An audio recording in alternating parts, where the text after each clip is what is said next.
All right, man. Welcome back to another episode of Universal Thought Podcast, where we share universal thoughts, ideas, concepts, philosophies, and we have all around good conversation with some great people, man. We got a real special gift today, man.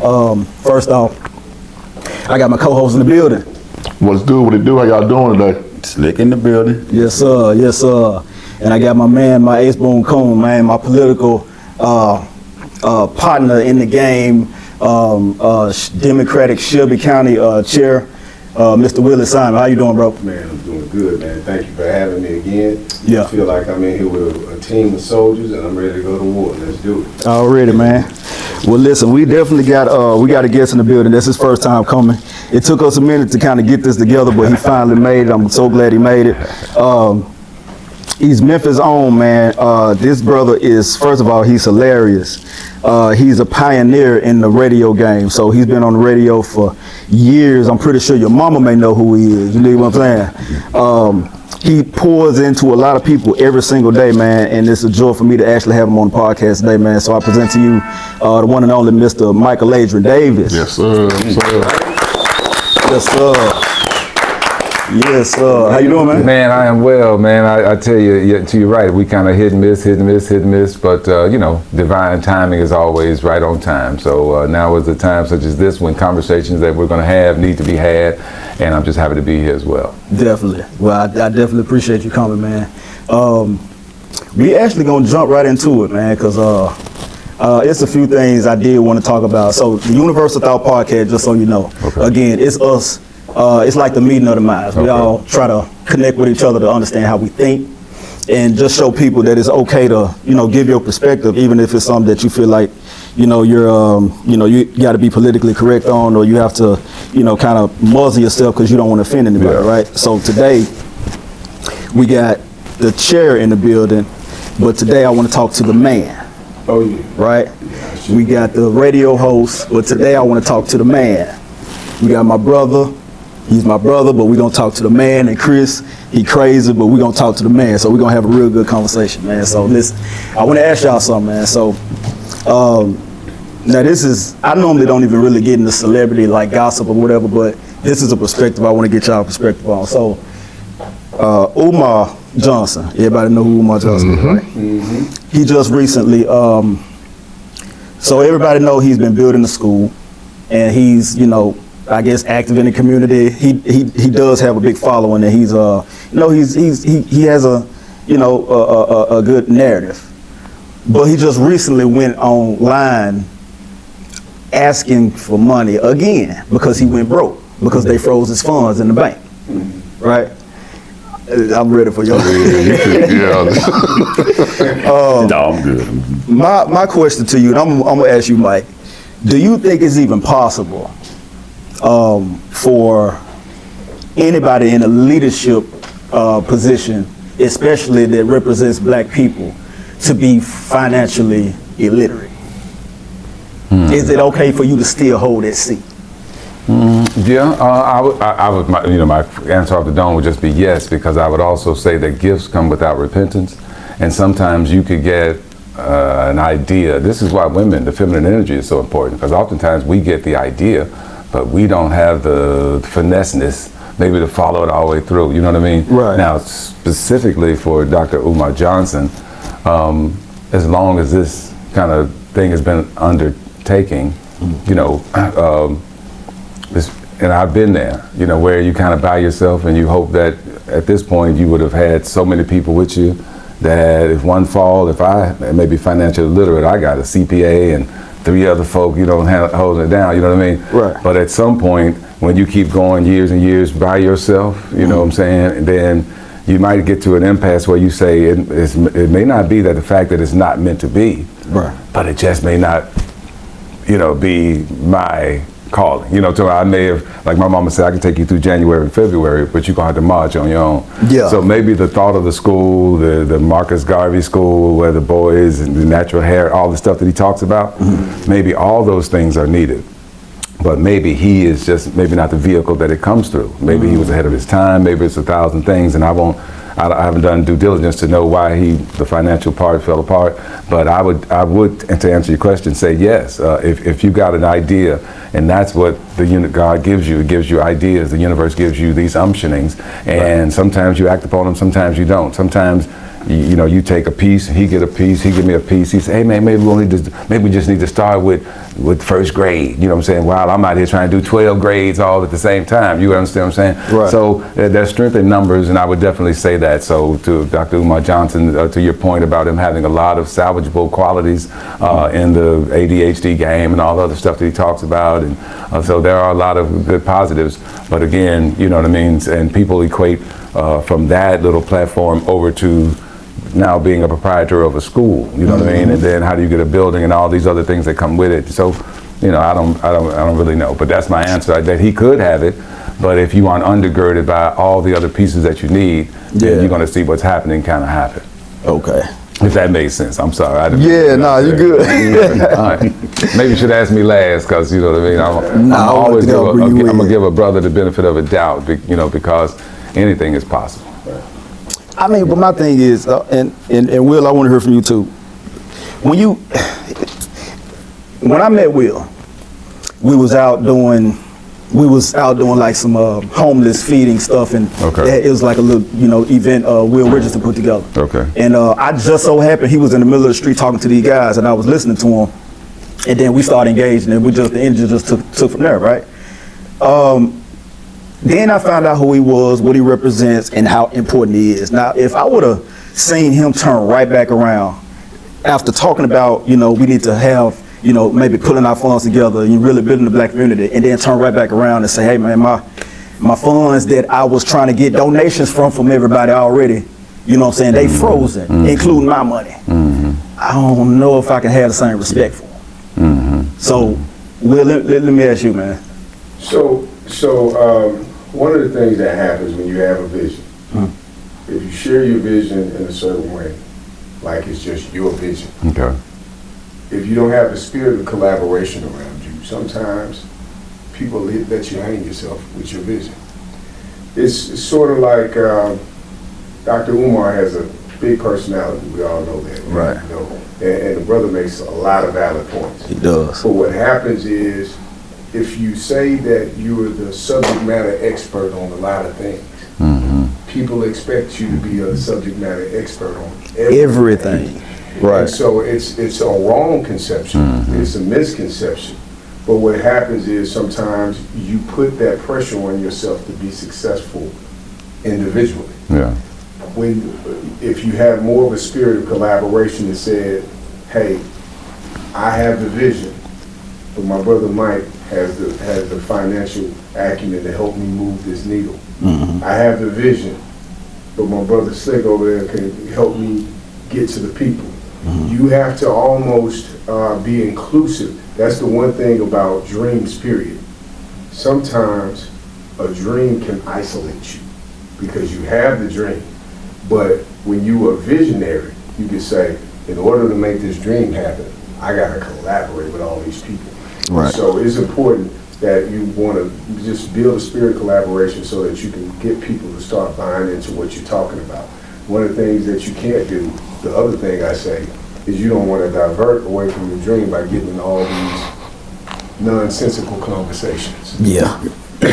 When you start having conversations that don't point to your dream, people will make you and they will martyr you by the things that you do on the side rather than what your main vision is. So if I'm talking about the Marcus Garvey School of whatever, and what everybody remembers me about is talking about snow bunnies and people doing what they're doing, and you're jumping on these, it kind of tanks that image, because you almost have to have a seriousness when you're trying to implement something like education and making people believe that this is a serious issue, not a side issue.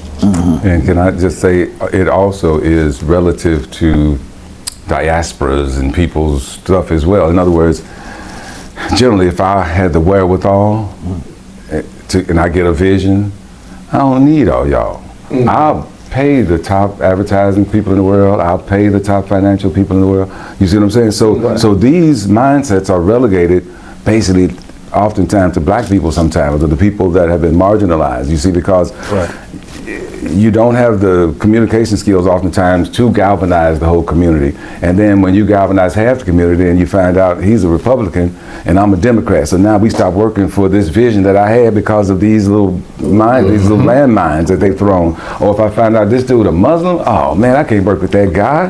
Right. I'm a Christian, you with me? So now the vision that I had, and he was the best man for the job because he's the one that the universe sent into my swirl to do this. But me, we're not equally yoked, but all these other things that people say. And then next thing you know, now we're still not there. You see what I'm saying? So I'm saying to you that if Umar Johnson would have had $10 million, he could have talked about snow bunnies and snow chickens. Exactly. You understand what I'm saying? He just didn't have the wherewithal. And so because we're so fickle, you know what I'm saying, just like what you said, you can't rock with him because somebody that's beyond his control, we don't own the FDA or whoever may freeze the funds. It might be a legitimate thing. I'm saying that why all the funds in one place as opposed to diversify? These are the questions that you got. But I'm saying to you that oftentimes things beyond our control cause us to, you know what I'm saying, because the pen is mightier than the sword. So as soon as he finally got the bill and as soon as he got the thing, well, now you need to have asbestos, something, boom, and now, you did something, la, la, la, la. You know what I mean? I mean, it's 1,000 things that could really go into why he got that way, but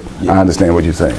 I agree with you guys. Also, too, I think that he's made a lot of, when you're doing stuff such as this, you have to have camaraderie. You have to have, he makes some people uncomfortable. Some of his conversations ain't always on the LGBTQ and stuff. See, and when you're doing this, and like you just said, you need some, with this vision that he's trying to implement, you need to make people more comfortable than uncomfortable. And you're gonna need, because like you said, unless you had $10 million, if you didn't have it or if you whatever, when you start getting implementing this dream, you gotta start toning stuff down. It's a mindset, you know what I'm saying? And you gotta do it the right way because you never know it. I think any kind of business, everybody needs partnerships. You need to make people investors and comfortable, and no matter what color they are, because your vision don't really have no color.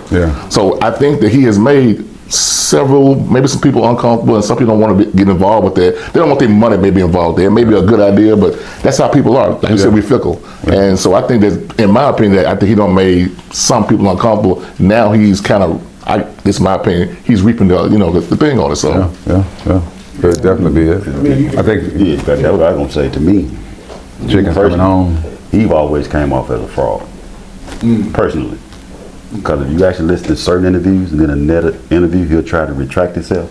And when he come out with the so-called African panism, why you can't get an African to help you? If you got a vision and you know where you're going and where you're leading and the help you're gonna need, like you guys are explaining, why not you do that in the background? Then put once it come to the forefront, then say something. But this school he talking about, he been talking about that for 15, 20 years and not one brick been laid, not now contract been signed. But then you listen to him, it's like, to me, he comes off non-trustworthy, I put it like that. That's just for me. Well, I think the biggest thing is sometimes we paint ourselves in a corner. I mean, when you get a lot of notoriety too quick and it's for another thing, for instance, we got into this mode of, I don't know if you guys remember when the Hidden Figures came out. We started talking about blacks in different perspectives, and we started getting Afrocentric mindsets. He and others were collaborating, and they were all building off of that Afrocentric mindset. And what happened is some went one way on the educational side, some became on the talk show circuit. And sometimes when you end up on that talk show circuit, you got to keep a buzz around yourself in order for things to work. And so you have to be real careful about making sure that you don't turn yourself into a character rather than have a character. And so it's real important to not get caught up in the hoopla of the whole thing. And when you do, like what people saw, he saw fraud. Some people saw educated. Some people saw visionary. Some people saw con man. You know, it just depends on what you decided to present to the audience and the mediums you choose to go on to. Because, I mean, if Umar only did his stuff on 60 Minutes and real serious talk shows, he'd have to have serious conversations and we would never hear this other stuff. But if you choose to go on Vlad, or you choose to go on these other platforms, where conversations can get more, I would say, more, entertainment. When it becomes an entertainment thing, then people start looking at you in a different light. And I would say that again, it's all about. See, I say about black people, we don't really need unity right now. What we need is the same idea.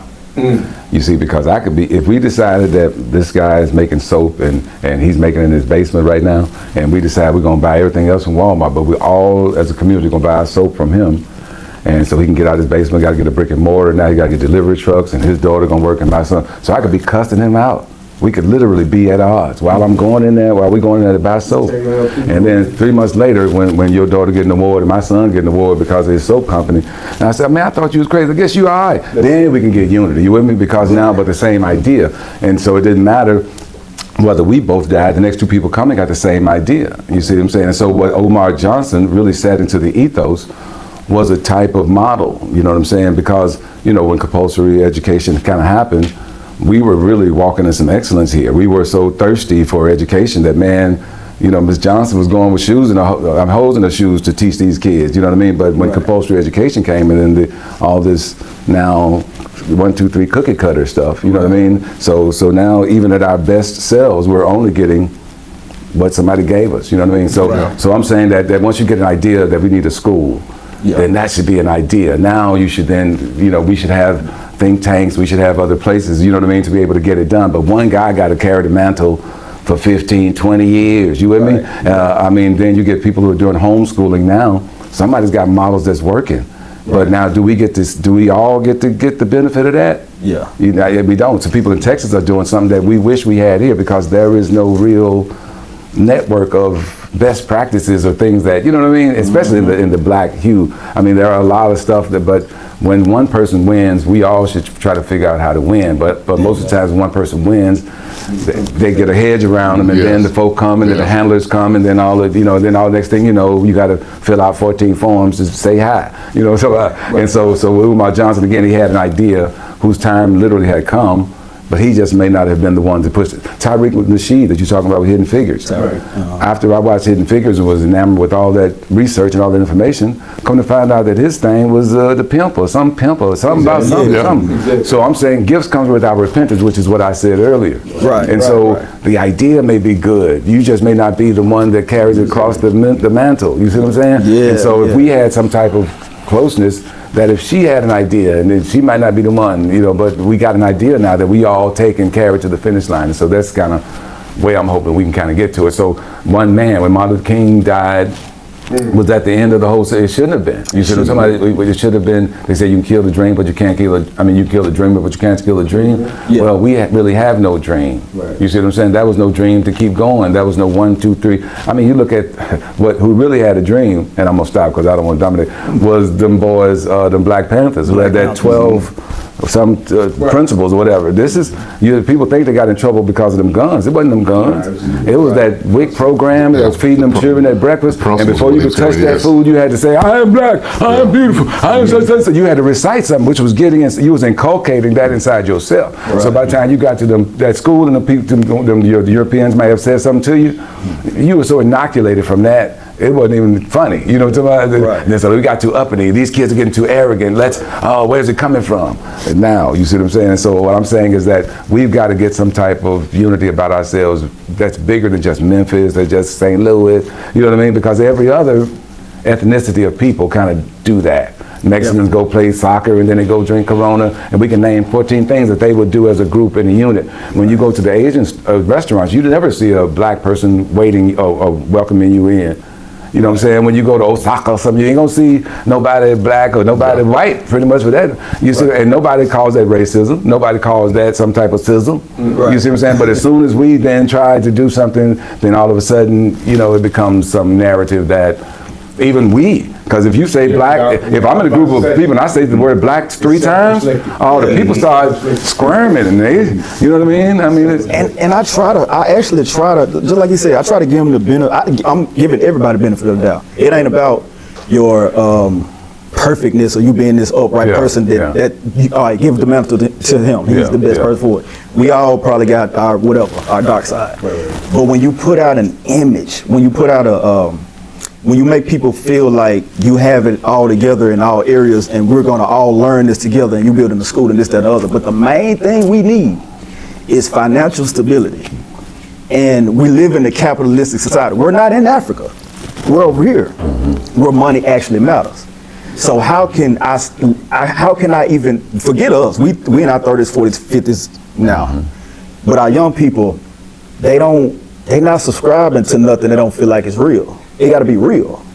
And you sound good, but how you gonna get online? Well, I can tell you, as we get prepared to move to the next topic, I can tell you what happened. Umar Johnson, I would imagine, started just like most preachers. I hate to bring them into it, but you start one way, you start with you know what I mean? And then now your bills get funny, now you got to go out on a speaker circuit. How do you get to his point about becoming a character, how do you get on speakers? LGBTQs, you don't need to be with whatever that is that gets you out there, then that now, even though it took you away from your message, at the moment that was feeding your family, that was feeding what you needed. And but unfortunately now, your trail follows you. You see what I'm saying? There was a time you could have been a Hitler supporter, whatever, 50 years ago, and now they don't even know it that now you own something else. But now, what Umar Johnson did 20 years ago, to his point, can still recycling a thing, and you can hear him say something about the very gay guy that was going to write a $10 million check. Exactly. You see what I'm saying?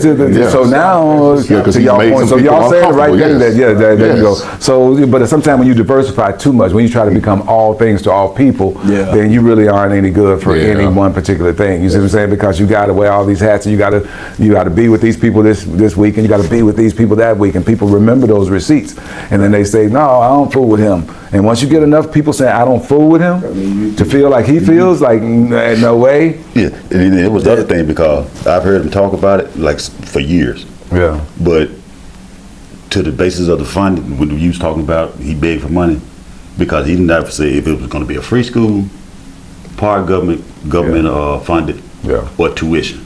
Not enough. Something like, dude, if you do get it, how you going to keep it? Right. So I'm like, what are you talking about? Well, that's a good, that actually good segues us into the next subject, man. So they are building a all-white community in Arkansas. When I first seen it, actually when I first seen it, I was probably maybe, I'll say 7, 8 years ago, I would have been like, oh man, them folk, I probably would have got upset. But now I'm like, are they wrong for building their own isolated community where they don't want other people in? Is it racist? Should we be doing the same thing? You know, go Will first. I'm going to say, I mean, this has happened historically. I mean, I mean, we got a whole part of the city called Whitehaven. I mean, if we really just so that started like that. Basically, it was all whites, and they named it white. Yeah, I couldn't imagine. Because now they're calling it Blackhaven. So obviously got some racial connotation. I haven't done due diligence, but to your point, it just makes sense. I mean, when you think about it, when you start thinking about it, and you look at the demographic that lived there when it was called Whitehaven. I'll call you. I mean, these. Oops, can y'all hear me? That's why they call it white flight. Right. When they leave the city and go and create the Colliervilles and Germantowns, and so I'm not really being facetious. This is literally what it was. Well, I live in Collierville, but it used to be, Collierville was mostly black. I used to drive through there all the time. But the white flight brought it out there? The white flight brought it out there. I used to drive through Collierville on my way to undergrad when I went to Oakwood University, and I go up Highway 72, and I see those little houses on the side of the road, and that was the extent of Collierville. There was a lot of black families, black farmers, and people that lived out there. So they gentrified Collierville too? It got gentrified. I didn't know that. You go back and look at the history of Collierville, when I go deep into the history, Collierville was actually part of Mississippi. Collierville was actually part of Mississippi, and then it got annexed after the Civil War. And reciprocally, you'll probably 10 years from now, when folks talk about Blue Oval and the space down there, they'll be saying, "Oh, that used to be black." You know what I'm saying? When my grandson come out, they'll always think it has always been what it is now.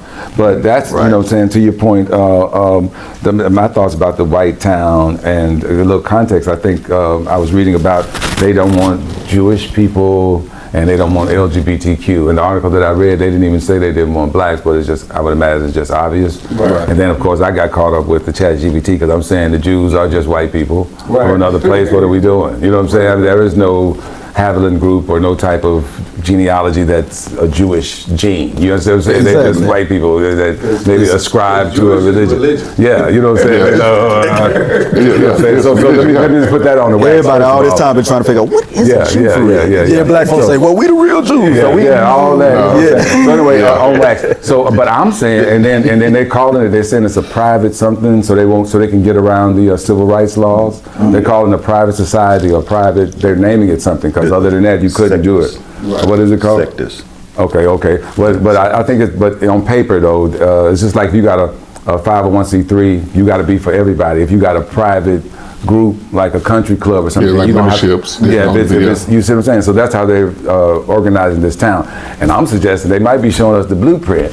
You know what I'm talking about? That's what I'm saying. You know what I'm saying? But I'm kind of there, man. That's I'm how I feel about it. I'm not mad of about it at all. But you Period. almost don't have to even go to that extent. We've already kind of really done that. Black Wall Street and all that kind We've of. done this before. See what it is when history repeats itself. It just gets loud. And now it's just some of y'all we don't want to let in. Because now we got big voice to get louder. I ain't scared of y'all, man. And so we have to start thinking in our minds when we see history repeating itself.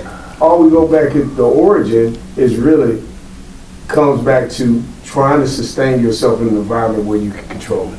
Yeah. And so African Americans did it by force because Segregation. because of segregation. Then now those in the mindset, because there are a lot of people, and if you go on the internet right now, you hear a lot of black people saying segregation was good for us because it made us basically go in and our finances and everything that we did matriculated through our community and circulated through our community, and people thrived in that environment because we had to create our own ecosystem in America in order to exist. And so when we did that, that was one of the things that, I mean, if you think about the real idea of people being released from slavery in the 1800s, and by 1890 you had black millionaires.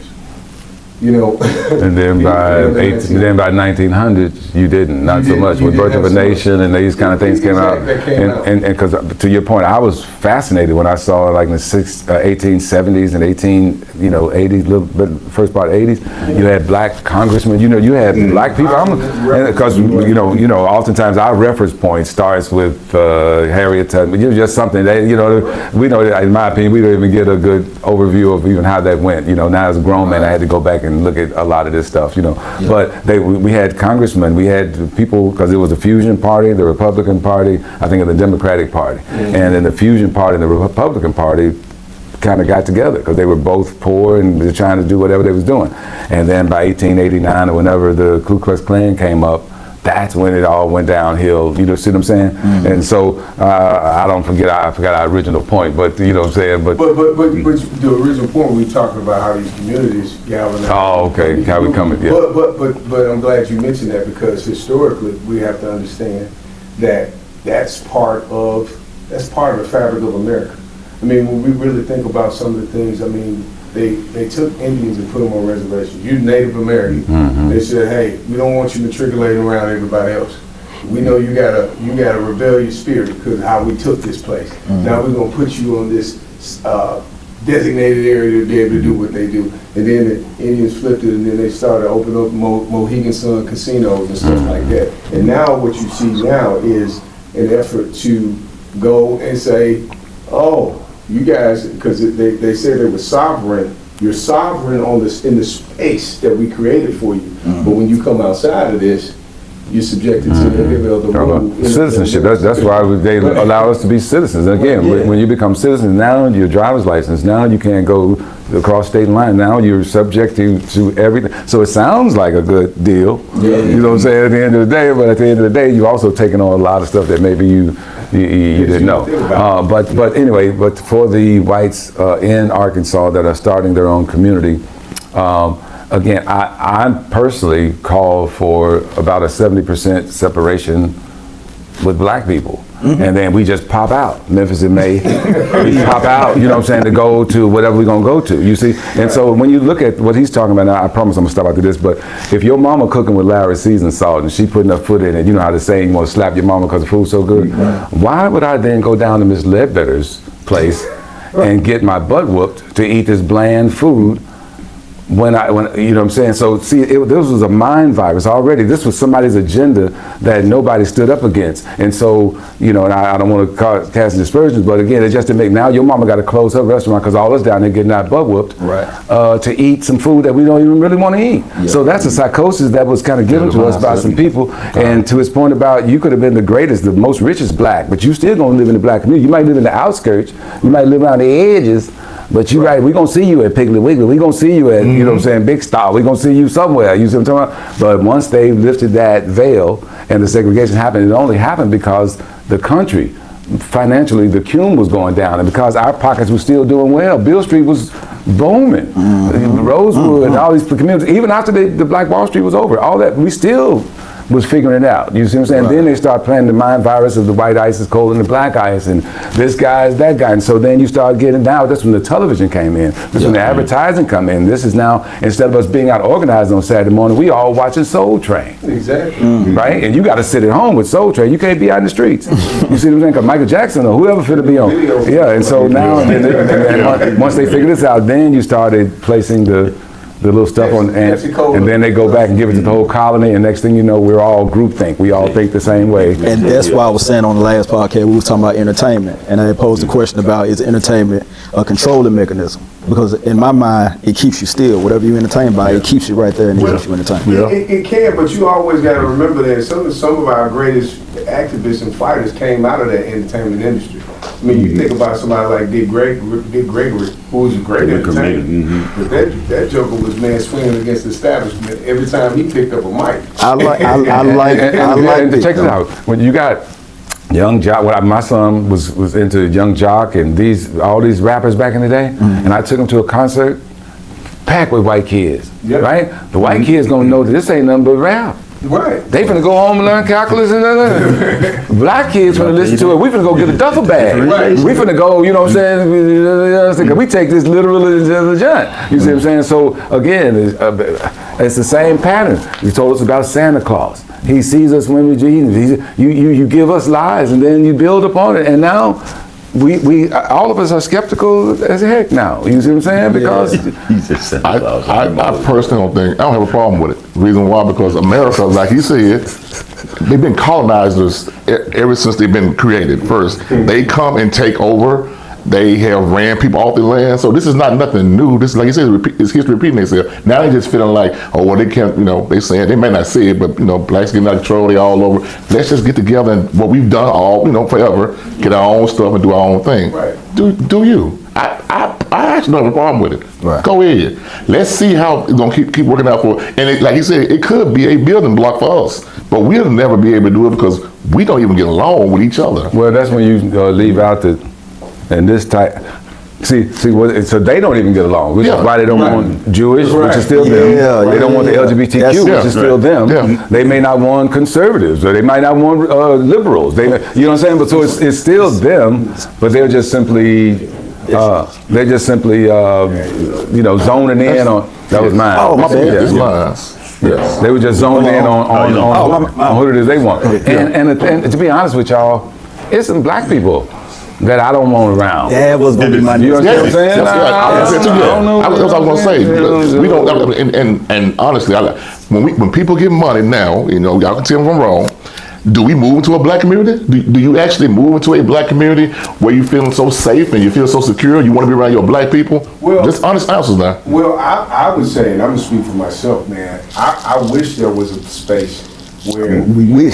You know, that's the word. You wish. Because if I had a lot of wish sandwiches. But I'm actually going to, you know, I've traveled around Atlanta, you know, places like that. You got predominantly black neighborhoods that you can move to, and it's got that vibe and everything. And I consider my little neighborhood in Connersville, it's pretty good amount of black people, black folks out there in the neighborhood, because it's weird about Memphis. I always joke about this. If you live in White Haven, you'll eventually live in East Memphis. and then you'll eventually end up in Kyville. Kyville.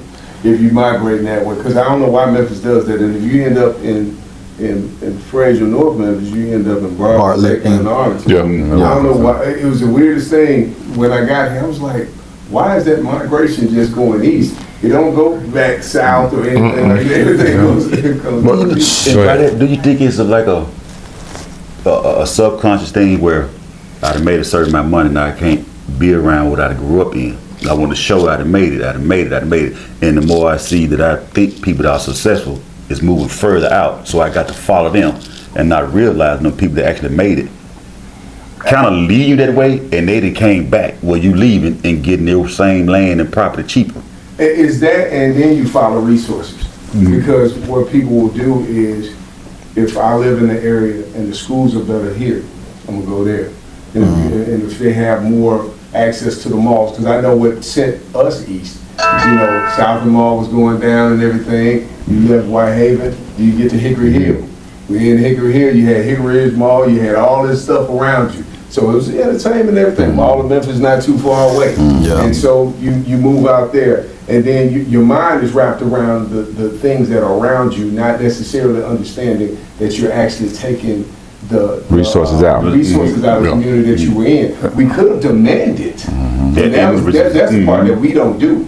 We could demand, because the same amount of money that was being spent in those areas was still in those areas. But the Macy's, and I used to say this all the time, if I went to the Macy's at Southland Mall and I went to the Macy's at Hickory Ridge, totally different situation. And so in your mind, if you had made the demand at that store that, hey, we're not going to this store to go get this, you better bring it over here, then we could have made them pull the resources back. But instead, we kept traveling further and further. And I say it's almost like they took the Pied Piper syndrome, played the pipe, and we walked way away from our neighborhood to go spend money way over here. And then we figured, oh, we need to live over here now. And now we pulled all our resources away when the diabolical mind was saying, hey, we want to be close to the airport, because we moved out here to get away from them. But we want that airport area, we want to be close to downtown, we want all that. So I'm going to get y'all to move out here, and eventually we're going to migrate this way. And so I was going to make the analogy of course, the Bible talks about iron sharpening iron. And what happens when you take the iron out, I guess you just leaving rust around. You see what I'm saying? And so you look at the Memphis 3.0 plan. I ain't trying to come from nobody, but this is a 10 and 15 year kind of move that I don't think most of us have seen at all. You see what I'm saying? We're just going to be, and I hate to use the word victims of, but okay, thank you. That's a softer word. That sounds nicer, though. Yeah, you know what I'm saying? We're going to be subjected to it. And so where they pick certain corridors to win, you see what I'm saying, by offering financial infrastructure. You got other areas that are getting green spaces and bike lanes and trees. Yeah, man. You see what I'm saying? It's like, so now you can't inherit a tree or a bike lane. You can't, you see what I'm saying? And they're also saying like little tire shops. I kind of brought this to people since 3 years ago. The little tire shops now, the mom and pop shops that save us in our neighborhoods. You know, talking about man, these $19 tires, fixing your daughter thing. Yeah. I mean, so now they've put a moratorium that if you got one now, you good. But if you die and your son try to come renew that license, it's going to be a wrap. You see what I'm saying? All those are going to be gone, especially in the North Memphis uptown area now, because of the changing whatever is going to happen. I'm sorry. But I'm glad you said that, because to that point, if we go back and watch media coverage, and you talk about tire shops, what was the thing that they were covering most when they started talking about blighting the city? Probably the tire shops. They were talking about tires. The tires. Just being thrown everywhere. And so what they did was, you had an opportunity to go after the tire shops. Now, these probably individuals that didn't want to pay the $10 that they told you that you had to pay for disposal. And those people put those tires in the back of their car, probably rolled in the neighborhood, threw them out. But the tire shop was punished. The tire shops will get punished for that. But now Firestone and Firestone and Goodyear, these people aren't subjected to these same things. And so it's what I'm saying. Again, I said earlier, the pen is mightier than the sword. And this game was never set up for us to really win. And I'm not trying to be divisive or anything, because everybody can win in today's society if you have the right mindset and the right go-get-itness to go get something. You see what I'm saying? Yeah. But I'm saying to you that the game was never set up for us. And once we can understand that, then you understand rules are meant to be broken, but you got to know the rules. Because if you don't know the rules, you ain't gonna even make it to the breaking them part. You're gonna be locked up before you don't know the rules. And people don't realize they're not free until they try to be. Right. And my point about that is, if I set up on North Parkway and start selling lemonade, okay, I'm ready. Nobody can be denied in this society. 2 weeks before they come and say, hey, where's your license? Where's your peddler license? Where's your boom, boom, boom? So now I got to go get all the ordinance so somebody can still cipher off whatever it is I thought of. You with me? But if you never tried that, you thought you could just go do anything. Right. You know what I'm saying? And you guess you can do anything under the right circumstances with the right, stuff dotted and that kind of thing. So anyway, the White Town, we good with it. It sounds like we all, say that, boom, that again, 5 years ago or 8 years ago, we might have all had a whole different perspective about that. But now we understand that almost to each his own, you know what I mean? And if you can sustain it, maintain it, go handle your business. I think they do it to hurt your feelings. They say, I don't want to be by you. And then once we start ignoring that, it has no power. So, I mean, really and truly, why did that even get media? Because it's probably a slow week. Yeah, slow week. Because we're going to have a neighborhood where only we can live in. And so, if you went and asked the average I think they did it to piss people off. Exactly. Because when you ask the average brother, they don't care. It's like the whole LGBTQ town opened up. You know what I'm saying? It did? No, I'm saying just for example, if there was an LGBTQ town that opened up, right? Then they had a problem. Like I was going to say San Francisco. Then you know what I'm saying. Then once the mindset is there, they're going to. Matter of fact, if they say no Jews, somebody in that town going to be married to a Jewish person, right? And they're going to bring the Jewish person in there, and so they're going to be in there. But as long as you act right and don't, but whatever mindsets they have, you know what I'm saying, still is in there. So. Right. There's no space that you ain't gonna be able to get everybody. But can I say one more thing about 3.0 plan? These other things, they're going to change the names of a lot of streets. And I don't know if y'all know that. I'm saying this to the camera. They're already locked. You see what I'm saying? Like Jackson is going to be changed to a whole nother name. You see, and so. Are these still going to be like white names or? No, they're going to be like Oshum or something, because that was the Trail of Tears came down Jackson, and they were saying that a lot. And I was suggesting that why don't we just leave it Jackson, but call it after Michael Jackson. You understand what I'm saying? I'm saying because you come to town 20 years from now, and you've been in Memphis all your life, and all these streets, all these major thoroughfares are gone. And just think, and I thought, it may be some repercussions after they unsealed a lot of stuff from Martin Luther King. They just unsealed a lot of his records. And when people really, I feel, when they start digging into a lot of that stuff, because it's MLK on almost everywhere. Every city in the world. I was in Miami 3 weeks ago. No matter what city you go to. And you better lock your door when you get on it. Don't be scared when you drive through there. You know what I'm saying? So old joke in the 90s. I want to say Dave Chappelle said that. One of them dudes. I think say Dave Chappelle said that. Man. He before peace, but any city you go to, MLK, ain't nothing peaceful. But a lot is going to change around Memphis, and a lot for good. Gentrification is not a dirty word. In other words, a high tide rises all boats, unless your boat has a hole in it. Now, what we need to be doing as people, as thinkers, whether conducting think tanks or something, to be able to, because North Memphis, if you had a $30,000 house, it's going to be worth $150,000 in a minute. And I'm saying this on camera. But if you didn't know and your grandmama died and you can get $20,000 for it and buy some rims, you see what I'm saying? I mean, so that's happening all over the place. So where are us as elders? I know one of the topics was the disconnect between the old and the young, but I say it's not really a disconnect. We just ain't really offering them nothing. It's no. In my opinion, you know what I'm saying? So that's the disconnect, that there is no intentional line by line rites of passage / financials baton passing, and so this is why we just constantly just go through the motion. And North Memphis don't know what South Memphis is doing. Some even politicians are concerned about Fraser Riley. You know these guys. They come to the top. They Fraser Riley, right? You know what I'm saying? Now, if somebody ain't strong out in Whitehaven, then you don't hear that voice for 6 years. until somebody, the mayor, Whitehead, whatever, somebody comes in, and, you know, if it's East Memphis, I ain't never heard nobody really advocate for it. You know what I'm saying? So I'm saying to you that, Hickory Hills. yeah. So, but like they're talking about the prison that could possibly be put in North Memphis. And I saw one of the captions underneath. The white guy said that we protest. Yes, That's what I was talking about. Anyway, he said we protest so there'd never be. And I'm saying to you that this is a thing every place except the place where we are, and we could change that with just some conversations and some intentionality. And I'll just stop there. Okay, so they putting a super computer in South Memphis, and they putting a prison in North. They talking about it. It's not prison. So that's what I was about to ask you. Everybody was talking about if, and you talking about the land that they want to make it all white. Yeah. What if, like you said, if earlier, if you did have black people with money want to go buy that land from the city, as opposed to them building a new jail over there, do you think they would do it? Yeah, the city doesn't own their property. It's privately owned. I just spoke about this. Dr. Atwater has been trying to get it forever. Yeah. I was on. Yeah, in fact, I talk to her all the time. Yeah, she's been trying to get it forever. I talk to her all the time about it. So one of the things that I was on Informed Sources last night, talking about this very issue.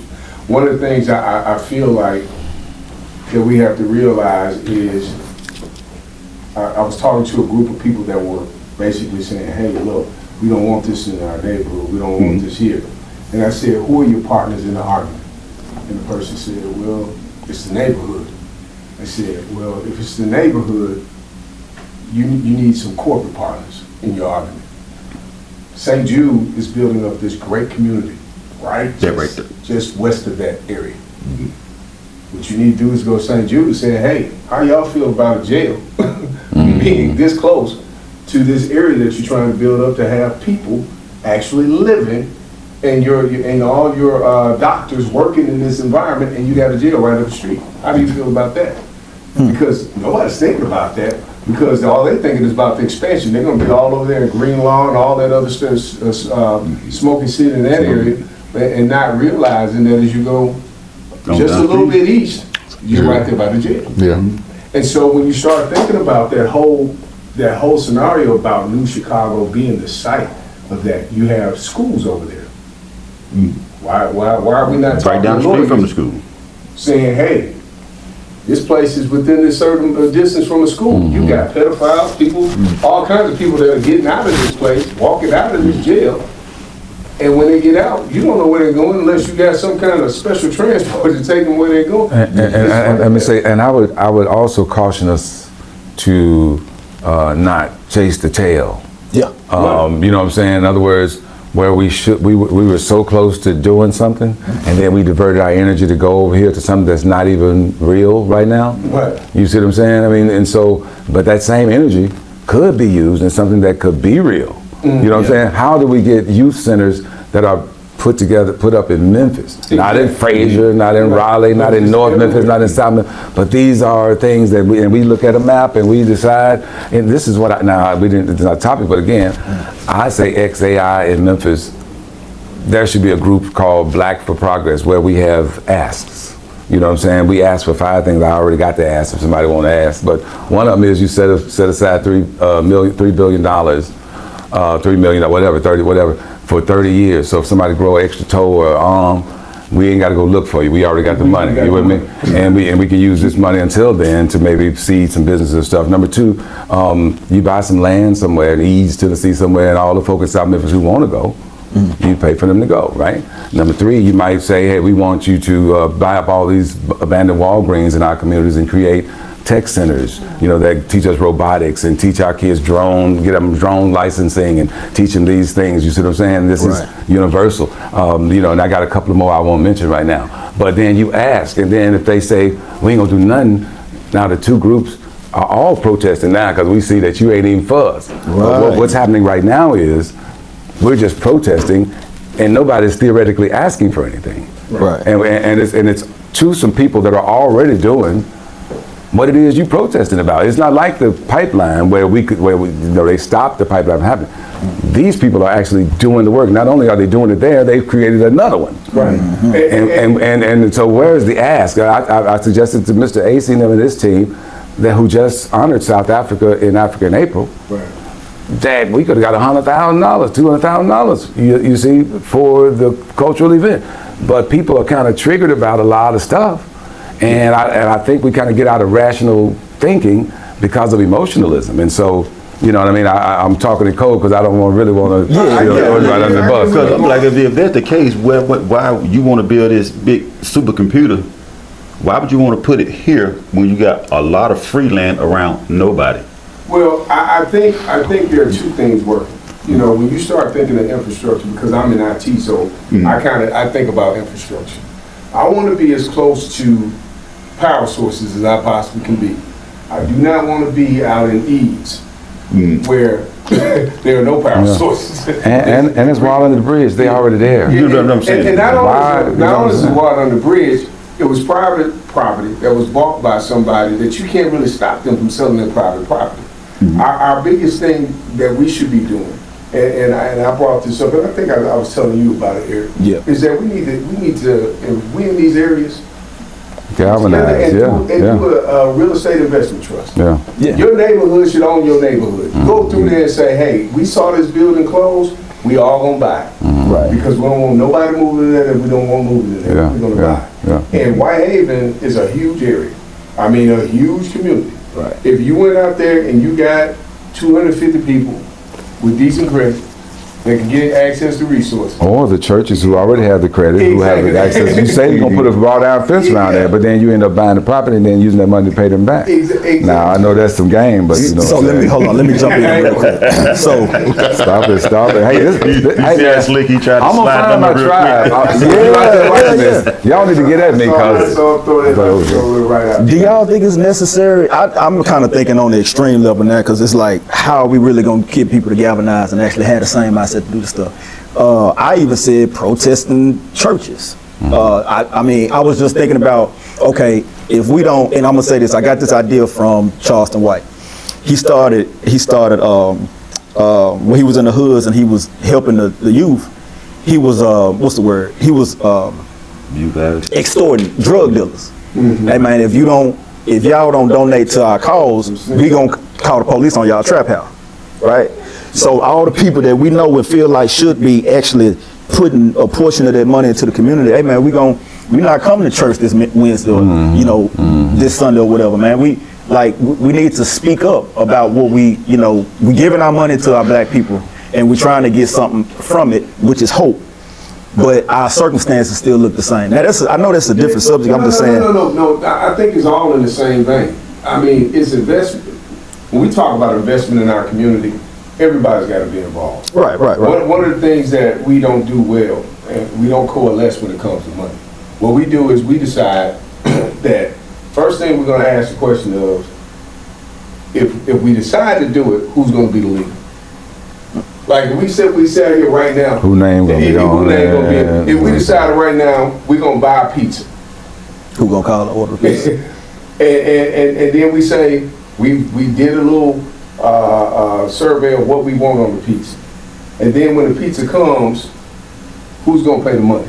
Who's gonna be the one to walk down there and give them the money? I mean, we get so caught up in the convoluted stuff. Yeah, and the reason is because these were intentional mind viruses that were planted, in our people. You see what I'm saying? And so oftentimes we end up blaming the victims because we think a certain way, when all the time, since we've been watching cartoons, when we saw and then we found out that they had pomegranate apples and all that, they had no reason to be cannibals because they had all these things, but somebody's agenda gave us that thing, and now cognitive dissonance, when somebody tell us that it wasn't true, then they say no, and then the people inside will be the very ones, and can I give you an example of that?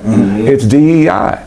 It doesn't take me but 2 seconds to go onto the Department of Labor website and ask who benefits the most from DEI. And the answer was white women. And then it gave you a subset of 6 other people, of LGBTQ, all kind of stuff. And we're at the bottom. Yeah, we like 8. But I'm saying, who's dying on the hill for DEI? Black people boycotting Target, doing the most for something that's giving us the least. Yeah. You see what I'm saying? And I'm saying that may have been a time when these constructs and these kind of frames were working. But I'm saying to you now, with the groupthink, so and this is why I kind of stand alone, if you think a certain way and you don't find your tribe, you will be eaten alive on the inside, especially if you have need of people. See, I've been delivered from the opinion of people, and I've been in public for 30 years. I don't need nobody calling my name no more. I'm trying to move from success to significance. I'm trying to move to a fact where my grandkids will be able, because see, my first set of grandkids pretty much gone. They into all that. They grew up on computers and these kind of things. They gone. They don't know. If you look at the Japanese or Chinese or whatever, they don't even get grades until they get in the 8th or 9th grade. The first 3 years about nature, then it's about civil responsibility,